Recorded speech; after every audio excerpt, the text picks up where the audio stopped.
నమస్కారం ఘంటారావానికి స్వాగతం. ముందుగా ప్రధానాంశాలు.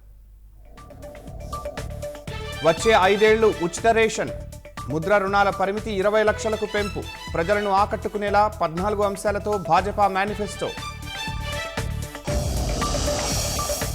సెమీకండక్టర్, ఎలక్ట్రానిక్స్ రంగాల్లో ప్రపంచ స్థాయి హబ్లు, పెట్రో ఉత్పత్తుల ధరలు వీలైనంత తగ్గిస్తామన్న మోదీ.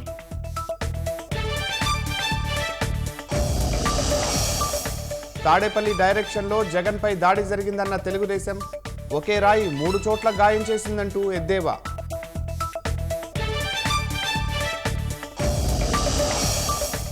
జగన్ పాలనలో అవినీతి తప్ప అభివృద్ధి లేదన్న షర్మిల, మద్యం ఇసుక మాఫియాతో వైకాపా నేతలు కోట్లు కొట్టేశారని ఆరోపణ. అనంతపురం జిల్లా నదుల్లో వైకాపా నేతల ఇసుక తవ్వకాలు, అక్రమాలను ప్రశ్నిస్తే బెదిరిస్తున్నారని రైతుల ఆవేదన.